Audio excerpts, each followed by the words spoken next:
Bonjour à tous. Tout d'abord, laissez-moi vous souhaiter en ce début 2024 une bonne et heureuse année, qu'elle soit porteuse de bonne santé, de réussite et de satisfaction pour tous. Nous nous retrouvons en ce début d'année pour ce désormais traditionnel rendez-vous d'actualité sur la loi de finances 2024. En effet, comme chaque année, le mois de décembre a vu l'adoption de la loi de finances au Parlement et elle apporte son lot de changements et de nouveautés, que ce soit sur la fiscalité des particuliers, de l'immobilier, des agriculteurs et des professionnels en général. Nous n'aurons pas la possibilité d'être exhaustifs au cours de ce webinaire, tant les lois de finances sont chargées de modifications de dispositifs ou de nouvelles mesures. Nous aborderons donc ensemble les principales mesures décidées et leurs impacts. Pour ce faire, j'accueille Jean-Paul Mathis, fiscaliste à la direction de l'expertise, et Martin Lamberti, expert comptable sur l'agence de Toul. Ensemble, je vous propose de traiter dans l'ordre la fiscalité, les impacts sur la fiscalité des particuliers du patrimoine, ceux sur la fiscalité des pros avec un zoom sur les employeurs, et pour finir, les impacts sur l'activité agricole. Nous clôturerons en répondant aux questions que vous pouvez nous envoyer tout au long de l'intervention en les écrivant dans l'onglet questions en bas à droite de votre écran. Démarrons, si vous le voulez bien, par un sujet qui nous concerne tous, les mesures pour les particuliers. Jean-Paul, quels sont les changements du côté de l'impôt sur le revenu? Alors, bonjour à tous tout d'abord, et à mon tour de vous souhaiter une bonne année 2024. Donc, cela bouge très peu du côté de l'imposition pour les particuliers cette année. La principale évolution concerne les limites de tranche du barème qui augmentent de 4,8% pour contribuer à neutraliser les effets de l'inflation. Cette hausse de 4,8% s'applique également, entre autres, au quotient familial et à la décote. Vous voyez un tableau qui s'affiche, vous voyez apparaître les nouvelles tranches d'imposition. En revanche, les taux d'imposition ne changent pas. Ce nouveau barème s'appliquera donc sur les revenus 2023. Notez en revanche qu'il n'y aura pas de revalorisation du seuil de 250 000 € sur la contribution exceptionnelle sur les hauts revenus. Et Martin, j'ai entendu que ça bougeait aussi du côté de MaPrimeRénov'. Déjà, bonjour à tous et puis bonne année. Donc, effectivement, c'est sans doute là où il y aura plus de changements pour les particuliers, avec des impacts également pour les artisans du BTP. Le dispositif va évoluer avec pour objectif d'accompagner plus particulièrement la rénovation lourde de biens dont le diagnostic de performance énergétique, DPE, est classé en F ou en G. Nous sommes toujours en attente des décrets pour acter ces évolutions et leur date d'entrée en vigueur, mais dans les grandes lignes, cela va se décliner en 3 parties. Donc, tout d'abord, MaPrimeRénov', pour installer en priorité un système de chauffage ou d'eau chaude sanitaire décarboné, c'est-à-dire fonctionnant avec une énergie moins polluante et plus économe. Et ensuite, il y a MaPrimeRénov' parcours accompagné, pour une rénovation ambitieuse qui permet un gain de 2 classes énergétiques au minimum. Cette démarche nécessite d'avoir un accompagnateur Rénov'. Cet accompagnateur aura notamment pour mission de réaliser un audit énergétique, de vous orienter vers des professionnels certifiés RGE et de vous guider dans les démarches pour obtenir les aides. Attention, il s'agit d'un service payant qui peut toutefois être pris en charge partiellement ou intégralement selon vos revenus. Et pour finir, il y a MaPrimeRénov' copropriété pour la rénovation des parties communes en copropriété. Chacune de ces mesures nécessite la mise en place d'un DPE ou d'un audit énergétique. Ces évolutions sont importantes pour les particuliers comme pour les artisans du BTP qui vont devoir faire le lien avec l'accompagnateur et suivre les délais pour mobiliser les aides dans les temps. J'en profite du coup pour préciser que ces dispositifs sont principalement réservés aux rénovations de biens résidentiels, donc à usage résidence principale, pour les propriétaires ou les bailleurs personnes physiques, et elles sont soumises à conditions de revenus. Autre sujet qui concerne de plus en plus de particuliers et qui nous amène à la gestion de patrimoine, la location de meublés. Jean-Paul, peux-tu nous en dire un petit peu plus sur les mesures fiscales attendues? Oui, pour les loueurs de meublés de tourisme non classés, donc hors gîte, chambre d'hôtes, qui sont en microbic. Donc, typiquement, les locations sur des plateformes comme Booking, Airbnb, l'administration prévoit une forte réduction de l'avantage fiscal. Donc, les règles vont s'aligner sur celles du microfoncier, donc beaucoup moins avantageuses. Concrètement, le plafond pour ces microbics passe de 77 700 € à 15 000 €.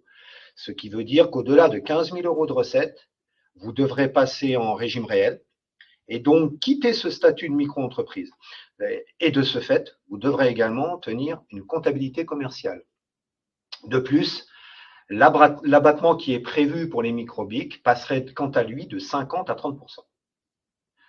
En revanche, pour les loueurs de meublés de tourisme classés, La limite d'application du régime du microbique reste fixée à 188 700. L'abattement de 71% reste également applicable. Un abattement complémentaire serait envisagé sous réserve du respect de 2 conditions cumulatives. Donc ces conditions sont les suivantes. Le chiffre d'affaires doit être inférieur à 15 000 euros et la location doit se situer dans une zone, ne doit pas se situer dans une zone géographique qui se caractérise par un déséquilibre important entre l'offre et la demande des logements. À ce jour, et sous réserve de dispositions contraires, ces mesures, que ce soit pour les classés ou les non classés, seraient applicables pour les revenus 2023. Mais on attend des précisions sur ce point. La fiscalité locative pourrait encore être revue en 2024. Et à ce jour, cette mesure pose des difficultés d'application, donc nous sommes dans l'attente de modifications. Donc au final, une mesure qui risque de ne pas s'appliquer.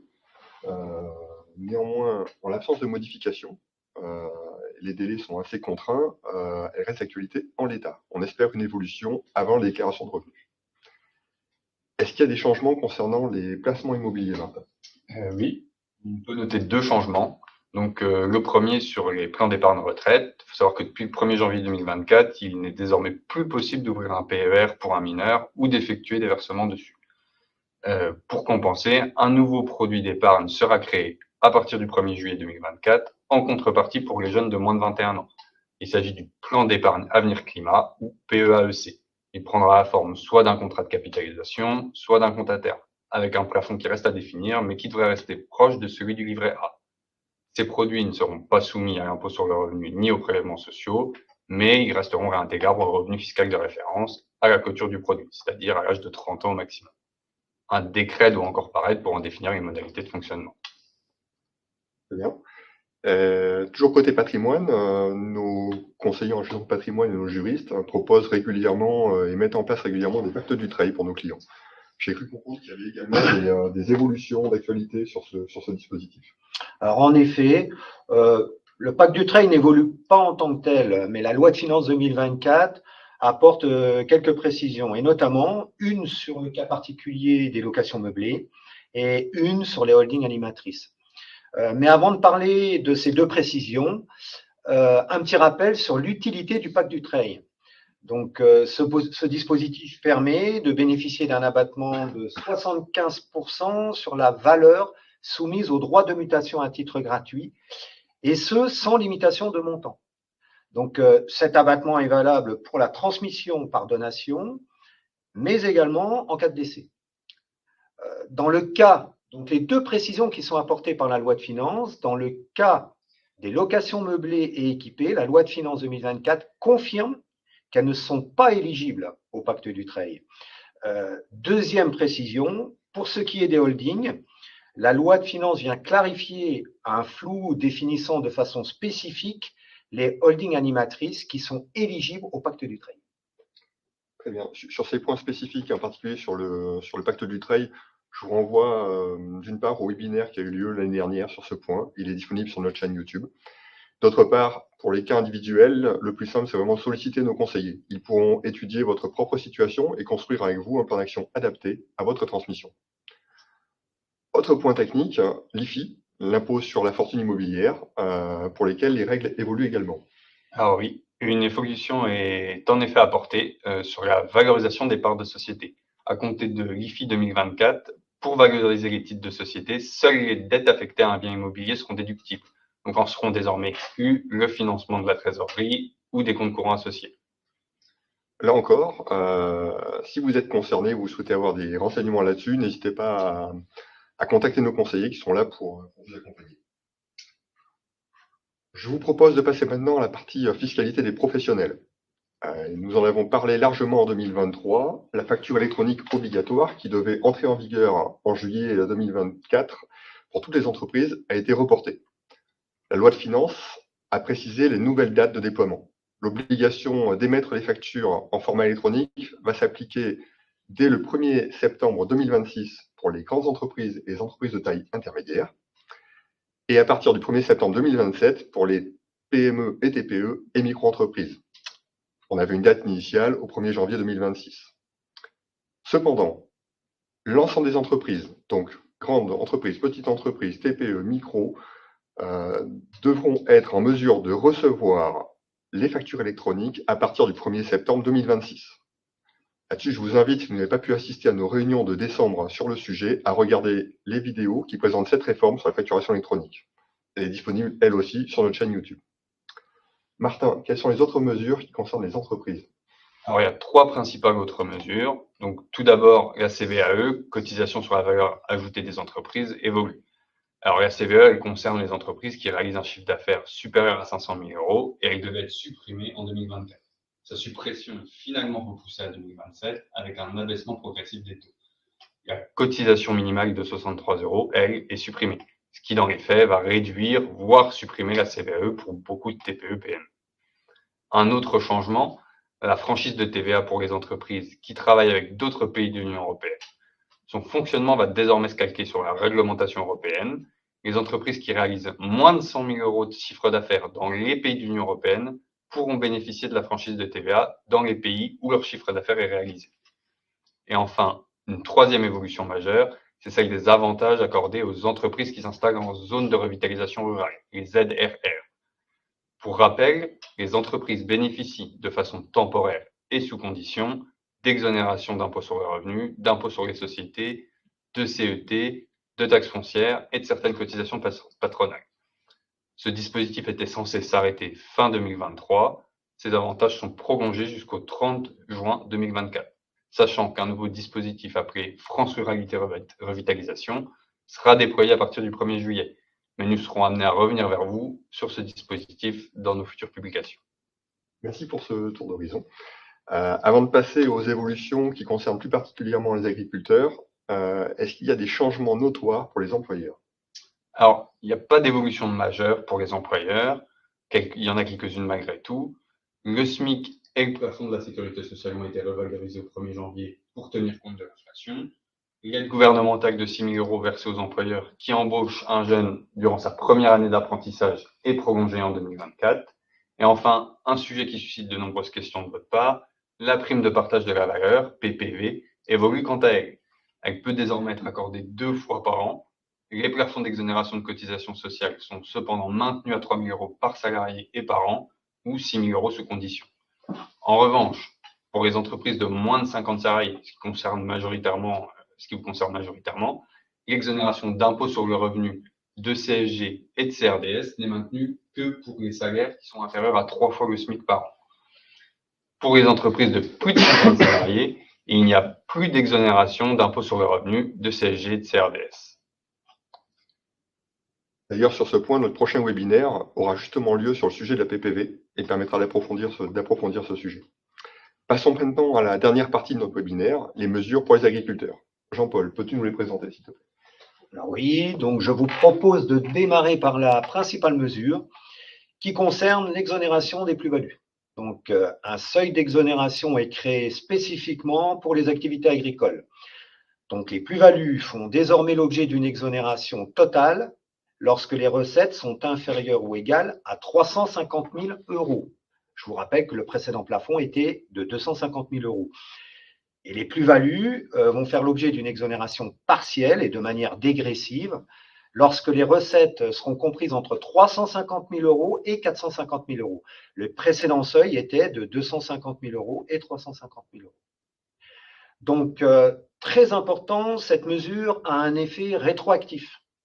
Donc, le nouveau seuil s'applique pour les cessions réalisées à compter du 1er janvier 2023. Autre précision, les plus-values réalisées à l'occasion de la cession de matériel agricole ou forestier par les entreprises de travaux agricoles ou forestiers, donc les ETA, bénéficient également de ce seuil spécifique. Très bien. En parlant de seuil, j'ai entendu parler que ça bougeait aussi sur les entreprises en micro-BA. Alors oui, la loi de finances 2024 prévoit donc que le plafond des recettes pour bénéficier du statut du micro-bénéfice agricole est fortement revalorisé. Donc le seuil qui était de 91 900 est porté de façon exceptionnelle, étant donné l'augmentation, à 120 000 €. Donc cette mesure est applicable pour 2024 et 2025. Et avec une prochaine actualisation triennale qui interviendra en 2026 sur cette nouvelle base, 220 000 euros. Donc, en pratique, le régime du micro-BA sera applicable de plein droit en 2024 aux exploitants dont la moyenne des recettes 2021, 2022, 2023 n'excède pas 120 000 euros. Très bien. Et concernant les éleveurs? Alors, concernant les éleveurs, une nouvelle mesure, les éleveurs de bovins sont concernés par une nouvelle déduction temporaire pour augmentation de la valeur des stocks de vaches laitières et de vaches allaitantes. Avec l'inflation, la valeur des stocks agricoles se trouve mécaniquement augmentée. Donc, pour limiter cet effet sur les stocks, une mesure de déduction pour augmentation de la valeur des stocks de vaches laitières et de vaches allaitantes est instaurée lorsqu'il est constaté à la clôture de l'exercice une hausse effective supérieure à 10% de leur valeur unitaire. On est très proche de la mesure de la DEP. Très bien. Et quelle est la période de référence pour observer s'il y a cette hausse de 10%? Alors, concrètement, par des exemples, pour les exercices clos à compter du 1er janvier 2023 et jusqu'au 31 décembre 2023, la hausse s'apprécie en comparant la valeur unitaire des stocks comptabilisés à la clôture 2023 avec celle des stocks comptabilisés à la clôture 2022. On peut également les comparer avec la valeur des stocks à la clôture 2021. Pour les exercices clos à compter du 1er janvier 2024 et jusqu'au 31 décembre 2024, la hausse s'apprécie en comparant la valeur unitaire des stocks comptabilisés à la clôture 2024 avec celle des stocks comptabilisés à la clôture 2023. Et à combien s'élève cette déduction? Donc, cette déduction sera de 150 euros par vache, sachant que le montant total de la déduction pratiquée au titre d'un même exercice ne pourra pas excéder 15 000 euros. Une petite précision, pour les GAEC, les EARL, le plafond de la déduction est multiplié par le nombre d'associés exploitants dans la limite de 4. Donc, un GAEC 4 associés pourra prendre une déduction de 60 000 euros. La déduction sera rapportée au résultat imposable de l'exercice de cession ou de sortie de l'actif de l'animal. Une petite dérogation toutefois, si cette sortie est compensée par l'arrivée d'un nouvel animal dans les stocks. Donc, dans tous les cas, au plus tard, la déduction sera réintégrée au terme du 6e exercice. Il s'agit d'une mesure de lissage. Je déduis et je réintègre. Et enfin, j'insiste sur le fait que cette déduction sera fiscale et non sociale. Très bien. Sur ce point, comme sur les sur ce point et sur les plus-values, nos comptables agricoles sont en train de regarder les impacts sur les clôtures déjà réalisées et intègrent déjà ces mesures dans les clôtures en cours. N'hésitez pas à réévoquer ce sujet avec eux lors de votre rendez-vous de clôture. Martin, de ton côté, est-ce que tu vois d'autres mesures agricoles à souligner? Alors oui, je vois quelques autres mesures qu'on pourrait citer. Alors, il y a tout d'abord l'exonération fiscale partielle des indemnités journalières, exonération qui s'élève à 50% et qui s'appliquera sur les revenus 2023. Il y a ensuite un renforcement du crédit d'impôt pour remplacement pour les dépenses engagées depuis le 1er janvier 2024. C'est à hauteur de 60% pour les dépenses de personnel engagées pour congés au cours de l'année et ça monte à 80% si les congés ont été pris en raison d'une maladie, d'un accident de travail ou encore d'une formation professionnelle. Les dépenses seront maintenant retenues dans la limite de 17 jours, contre 14 jours auparavant. De son côté, le crédit d'impôt HVE, haute valeur environnementale, lui, est prolongé en 2024. Et enfin, le plafond de la DEP, déduction pour épargne de précaution, est revalorisé. Il passe de 43 872 euros à 50 000 euros. Cependant, le plafond pluriannuel, lui, reste de 150 000 euros, reste inchangé. Et puis moi, je citerai également deux mesures qui concernent la filière équine. Depuis le 1er janvier 2024, la TVA sur les cours d'équitation passe à 5,5%. Et depuis le 1er janvier toujours, les véhicules aménagés pour le transport de chevaux ouvrent droit à la déduction à la TVA. Alors, pensez à mettre à jour vos logiciels de facturation et de vous rapprocher de votre comptable pour les utilisateurs des outils Serfrance Connect. Merci à tous les deux. Je crois qu'on a fait le tour des principales mesures à retenir. Nous allons maintenant passer à la phase de questions. Je vous rappelle que vous pouvez utiliser l'onglet questions en bas à droite de votre écran pour nous les poser. Pour commencer, j'ai justement une question à vous poser. Est-ce qu'il y a des mesures dans le paquet qui sont liées à l'énergie? Alors oui, j'en vois une, c'est celle de la reconduction du bouclier tarifaire des PME. Alors, le bouclier tarifaire est maintenu pour 2024 et il fixe un plafond du prix de l'énergie à 280 € du mégawattheure. Attention, ça ne concerne que les TPE qui ont renouvelé leur abonnement ou souscrit à un nouvel abonnement avant le 30 juin 2023. Et si vous aviez déjà été éligible à cette mesure en 2023, aucune démarche n'est nécessaire, si vous en avez déjà profité. Mais notez que pour l'instant, le prix de l'énergie est bien en dessous des 280 € du mégawattheure, donc le bouclier tarifaire ne s'applique pas pour l'instant. Très bien. Alors, est-ce qu'on a des questions dans la salle? Alors, des mesures pour le maintien de l'agriculture biologique. À ce jour, on n'aura pas détecté dans les mesures principales d'éléments sur cette catégorie. S'il y a des éléments complémentaires, on reviendra dans nos publications là-dessus. Y a-t-il d'autres questions sur le... Oui. Donc, les taux de TVA ont récemment... Les taux de TVA ont évolué récemment. Est-il possible d'avoir un document détaillé sur les taux applicables? Oui, c'est toujours possible de donner des documents qui préciseront les taux de TVA. Néanmoins, la liste ne sera jamais exhaustive parce que les taux de TVA déjà évoluent beaucoup. Ils ont beaucoup évolué tout au courant de l'année 2023, notamment au niveau agricole, avec notamment l'application du 5.5 sur les produits destinés au départ à l'alimentation alimentaire humaine, puis à l'alimentation alimentaire humaine et animale. Donc ça évolue beaucoup. On essaye de communiquer des listes avec des taux, mais qui ne sera jamais exhaustive. Je tiens à préciser en parallèle qu'il y a une liste des taux à jour qui est disponible sur Serfrance Connect. Donc n'hésitez pas à vous connecter sur votre espace et à aller dans la partie information pour la retrouver. On a une question sur le seuil de micro-BA sur un GAEC. Est-ce que ce seuil de micro-BA est toujours multiplié par le nombre d'associés? Bien sûr, bien sûr. Oui. Pour les GAEC, le seuil du micro-BA est multiplié par le nombre associé. Avec une limite? Oui, alors en fait, alors après, on a un calcul assez complexe puisque à un moment donné, on doit prendre 60% du chiffre d'affaires. Donc, en fonction du nombre d'associés, il faut s'adapter. Donc, on est limité à un nombre d'associés, mais un GAEC, 2, 3 associés, on multipliera le plafond par le nombre d'associés. Très bien. Je reviens juste sur la question qu'on avait eue au départ sur la partie agriculture biologique. Juste pour, alors c'est pas forcément lié dans l'initiation à la loi de finances, mais il y avait eu un renforcement du soutien à l'agriculture biologique qui avait été décidé en août 2023 suite aux difficultés budgétaires qu'il y avait eu sur le début d'année. Une deuxième enveloppe a été attribuée fin 2023 pour renforcer ce soutien à la filière. Alors, si je regarde un petit peu les questions complémentaires.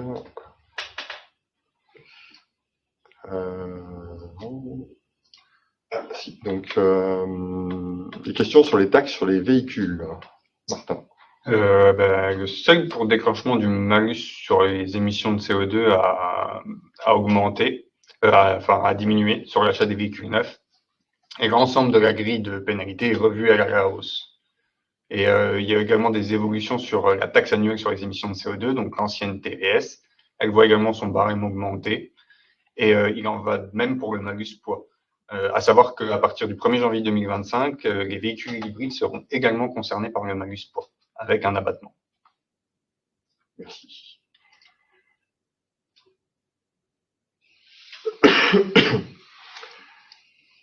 Alors, l'exonération des plus-values est bien fiscale et sociale. Oui, tout à fait. Oui, l'exonération des plus-values. En fait, c'est une modification du seuil.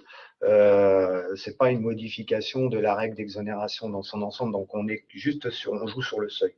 Donc, l'exonération des plus-values, je confirme, est bien déductible fiscalement et socialement. Bon. Donc sur ce point, qu'on l'a dit tout à l'heure, le comptable travaille actuellement dessus sur les clôtures qui sont déjà passées, et ces points seront pris en compte dans les clôtures qui sont en cours. puisque ce point-là est rétroactif au 1er janvier 2023. On a une question sur l'avantage fiscal sur le GNR.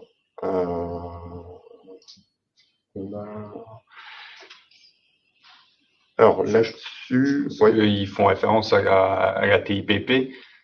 Donc, elle est pour le moment maintenue, mais il y a une suppression progressive, il y a une diminution progressive du remboursement qui devra aboutir à partir de 2030 à une suppression complète. Une mesure très progressive. Mais initialement, c'est vrai qu'ils avaient parlé de la supprimer et d'intégrer cette baisse directement aux factures, mais finalement, la TIPP est maintenue pour une suppression progressive en 2030. Très bien. Avez-vous d'autres questions? Quelques points sur lesquels vous voulez qu'on approfondisse? Par contre, Ludovic, moi, je vais me permettre de revenir sur la question sur l'exonération des plus-values fiscales et sociales. Bon, je pense que là, il est fait allusion notamment à l'évolution de la loi de finances sociales. Et effectivement, il y a des modifications de règles de calcul des cotisations sociales et on est très attentif, notamment au niveau de l'exonération des plus-values sur les évolutions futures. Mais on parle là d'une échéance à terme de 2025. On n'est pas sur les cotisations sociales des revenus dégagés en 2023. Très bien. Alors, on a une nouvelle question. Excusez-moi. Qu'en est-il des aides vertes? Changement des luminaires dans les locaux professionnels. Qu'en est-il des aides pour l'achat de véhicules professionnels électriques et l'installation de bornes de recharge, panneaux photovoltaïques?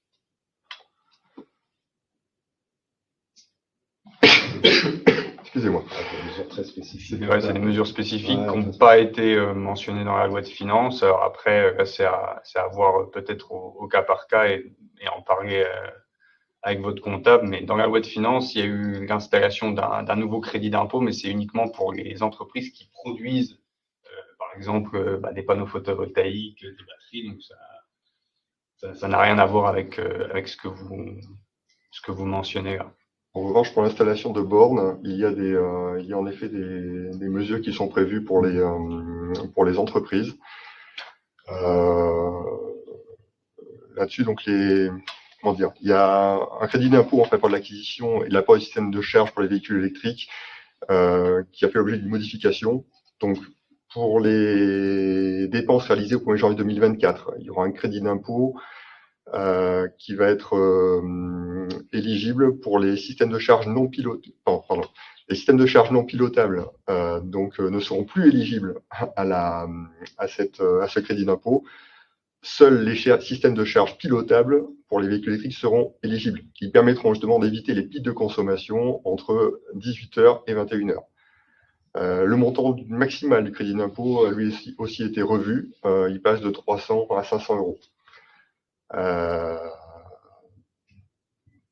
Voilà les principaux éléments sur ce point. Je demanderai quand même à votre interlocuteur de revenir vers vous pour éclairer ce sujet plus précisément par rapport à vos besoins, notamment la partie changement des luminaires dans les locaux professionnels.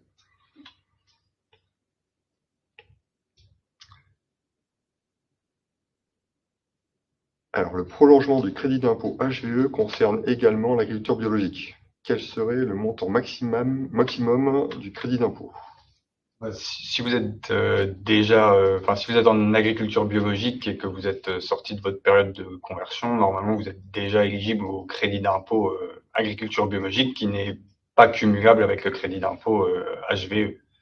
Donc c'est deux choses bien distinctes. Et donc voilà, si vous êtes en agriculture biologique, vous êtes éligible au crédit d'impôt agriculture biologique si vous ne bénéficiez plus des aides de la PAC.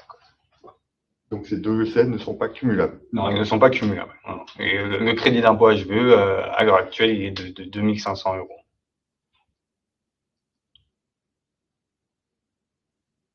Autre question? Je n'ai pas d'autres questions pour l'instant. On a un crédit d'impôt Roundup, donc le crédit d'impôt glyphosate, est-il encore d'actualité? Oui, le crédit d'impôt glyphosate est toujours d'actualité. Il a été prolongé.